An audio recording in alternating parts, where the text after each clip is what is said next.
Halo sahabat nalar, ketemu lagi nih di video tips dan trik. Kali ini narasumber kita sangat spesial loh. Penasaran? Yuk simak videonya. Assalamualaikum warahmatullahi wabarakatuh. Hai sahabat nalar, perkenalkan saya Putri angkatan ke-22 LPM Penalaran UNM. Seperti biasa, di channel ini kami akan memberikan informasi menarik yang tentunya akan menambah wawasan dan pengetahuan sahabat nalar sekalian. Untuk topik kali ini kita akan membahas terkait tips dan trik bagaimana menyusun penelitian yang bermanfaat. Oke sahabat nalar, dalam konten kali ini saya tidak akan membawakannya sendiri, tapi saya akan ditemani oleh salah satu narasumber yang merupakan orang terpenting di Universitas Negeri Makassar.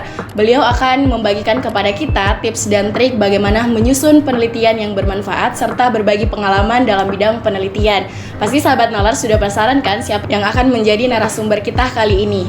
Langsung saja kita undang narasumber kita, yaitu atas nama Bapak Profesor Dr. Sukardi Weda, SS, MHum, MPD, MSI, MM, MSosi, MAP.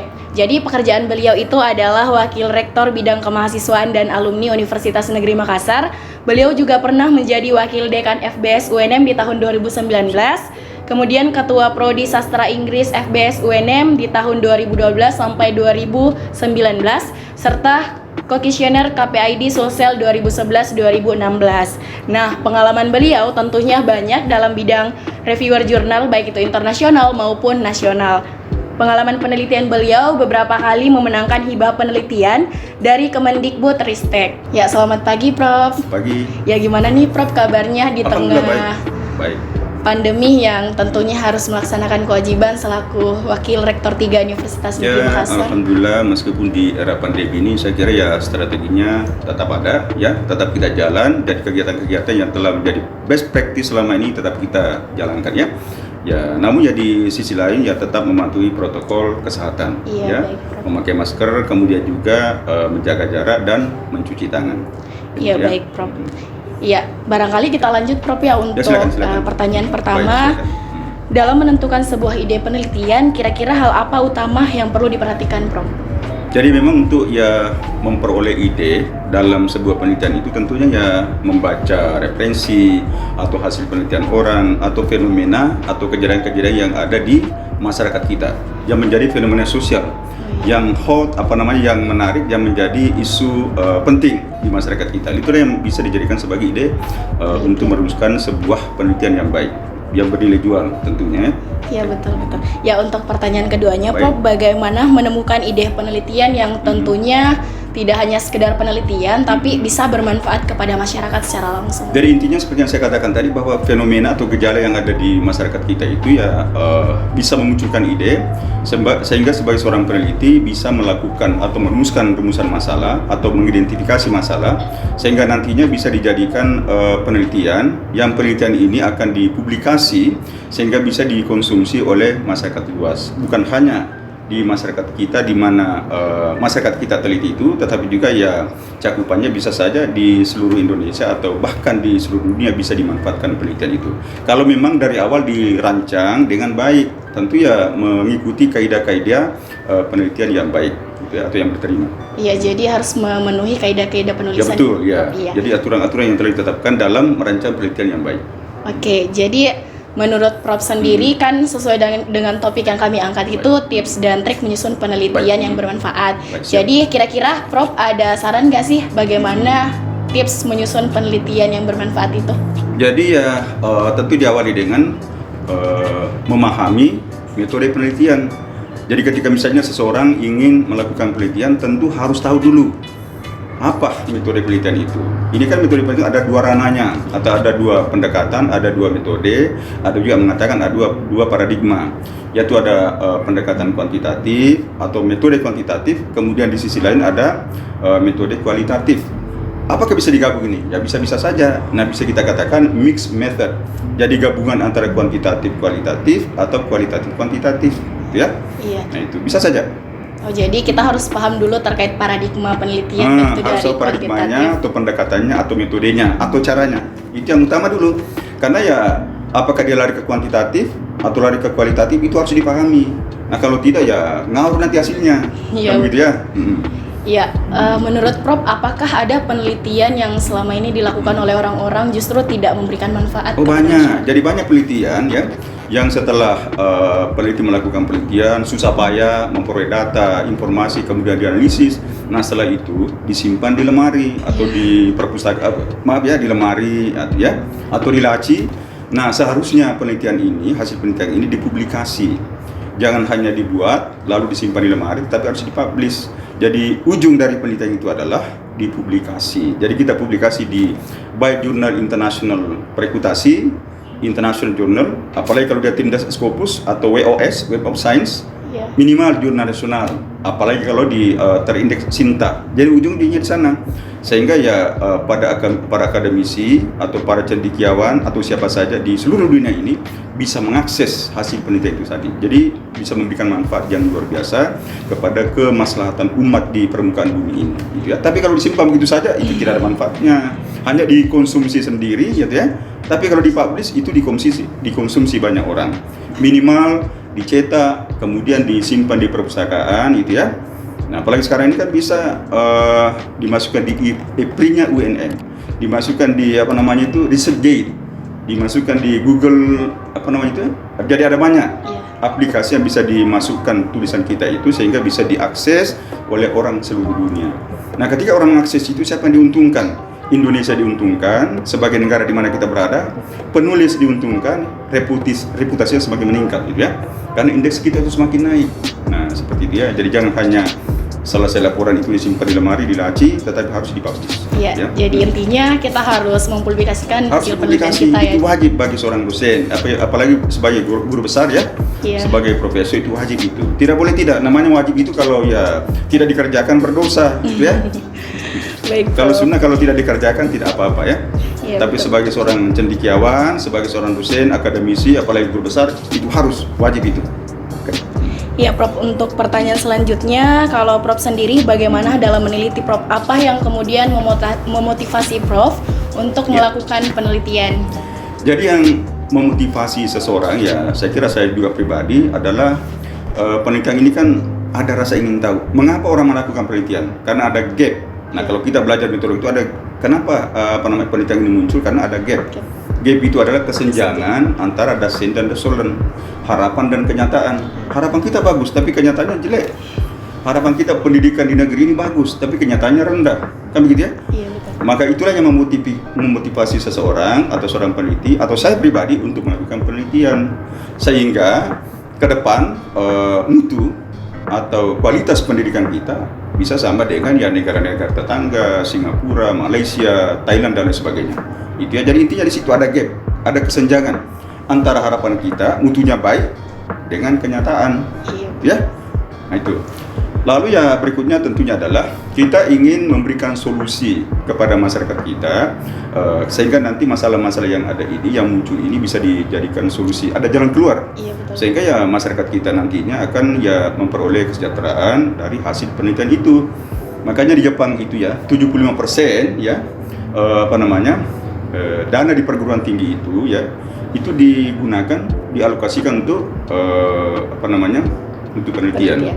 Dan hasilnya itu ya dia itu dijual oleh dijual ke industri ya atau perusahaan membeli hasil penelitian itu tadi ya kemudian digunakan untuk kemaslahatan umat. Jadi ada profit yang diperoleh dari situ ya. Oh iya, Prof, untuk pertanyaan selanjutnya, apakah ada indikator tertentu yang Prof sarankan untuk menentukan apakah penyusunan penelitian ini sudah baik atau benar? Oke, jadi kalau saya ya pertama judul dilihat ya, judul. Apakah ini menjual atau tidak, dilihat dari judul, gitu ya. Makanya ya setiap jurnal atau misalnya ada skim penelitian, hibah ya, biasanya kan dibatasi judulnya hanya sekian, tidak boleh sekian kata, tidak boleh lebih dari 10 kata misalnya. Jadi ya makanya ya sebagai seorang peneliti atau sebagai seorang penulis harus memilih kata-kata diksi yang menarik, gitu ya. Lalu yang kedua adalah rumusan masalahnya. Baik di judul maupun di rumusan masalah, di situ kelihatan bahwa penelitian ini ranahnya atau pendekatannya kuantitatif atau kualitatif. Nah, di situ juga bisa dilihat di rumusan masalah itu bisa dilihat. Nah, kalau misalnya penelitian itu gabungan, mix antara kualitatif dan kuantitatif atau kuantitatif kualitatif. kual, kual. Di situ bisa dilihat. Kalau di situ ada apakah ada pengaruh, berarti dia dua entitas, ada X, ada Y, berarti ini kuantitatif. Nah kalau kuantitatif harus ada hipotesis. Kalau kualitatif saja, bagaimana gambaran? Itu deskripsi. Tidak perlu ada pengaruh, tidak ada korelasi, tidak ada entitas yang dihubungkan. Berarti dia kualitatif. Ini gabungan, gitu ya. Nah kalau dia kuantitatif, sebaiknya itu harus ada hipotesis. Nah di situ ada berpasangan di situ. Ada hipotesis nol, kemudian ada hipotesis alternatif. Jadi lalu kesimpulan dilihat juga di situ. Karena kadang-kadang orang meneliti rumusan masalahnya 3, tapi kesimpulannya 2. Mana satu? Betul. Yang mau dijawab ini tadi, gitu ya. Nah kalau misalnya ya pertanyaannya 3, ya 3 juga kesimpulannya. Karena jawaban dari pertanyaan ini itulah yang dijadikan kesimpulan nanti. Nah oleh karena itu, kalau kita ingin melihat bahwa penelitian ini yang baik, lihat dulunya rumusan masalahnya ya. Rumusan masalahnya, kemudian metodologinya. Di metodologinya rumit ini, jelimet ini. Banyak orang yang tidak mengerti di situ. Iya betul. Betul? Subjeknya siapa? Kalau dia bicara populasi, sampel. Itu kuantitatif itu. Iya. Gitu ya? Iya, Prof. Kalau dia penelitian kualitatif tidak perlu berbicara itu tadi, cukup mengatakan subjek. Gitu ya. Jadi itu. Ya, jadi indikator penentunya itu dari judul, rumusan masalah, metode, serta kesimpulannya yang sesuai dengan rumusan masalah ya, Prof. Yang penting juga adalah, ini perlu catat ini, di latar belakang itu harus muncul isunya sebagai rasional. Mengapa penelitian ini penting? Gitu ya. Jadi latar belakang itu sebagai rasional, the rational. Mengapa penelitian ini penting? Why are you interested in focusing in this research? Mengapa tertarik meneliti? Ya betul. Topik ini, isu ini harus muncul di situ. Kadang-kadang di ujian saya tanya mahasiswa S1, S2 atau S3, saya tanya mana isunya. Coba jelaskan. Kenapa Anda tertarik? Dia jelaskan panjang lebar, tapi tidak muncul di situ. Gitu ya. Jadi latar belakang di situ dimunculkan isu. Oke. Nah, kemudian juga ya di sana ada asumsi kita, ada pendapat kita, ada statement kita. Itu sebaiknya juga didukung oleh pendapat peneliti-peneliti terdahulu yang relevan. Itu harus itu. Jadi kalau kita melihat artikel jurnal internasional bereputasi, lihat di situ. Kalau misalnya ada statement penulis, ya, kemudian atau asumsi penulis, lalu di bawahnya ada dukungan pendapat peneliti sebelumnya, itu luar biasa itu. Ya, jadi novelty-nya harus bagus juga ya, Prof. Oh iya, ujung-ujungnya kan apa yang menjadi penting dalam penelitian ini adalah, itulah yang saya katakan tadi kesimpulannya. Kesimpulan itulah di situ muncul novelty-nya. Iya, atau kalau dalam bahasa Inggris kita katakan academic claims ya, klaim akademiknya, atau novelty, kebaruan, originalitas dari penelitian itu. Iya, betul. Harus muncul di situ. Lalu diturunkan lagi ke bawah ya, manfaat dari penelitian ini, ya. Itu manfaat. The implication of this study. Tulis di situ implikasi dari penelitian ini. Oh iya, Prof.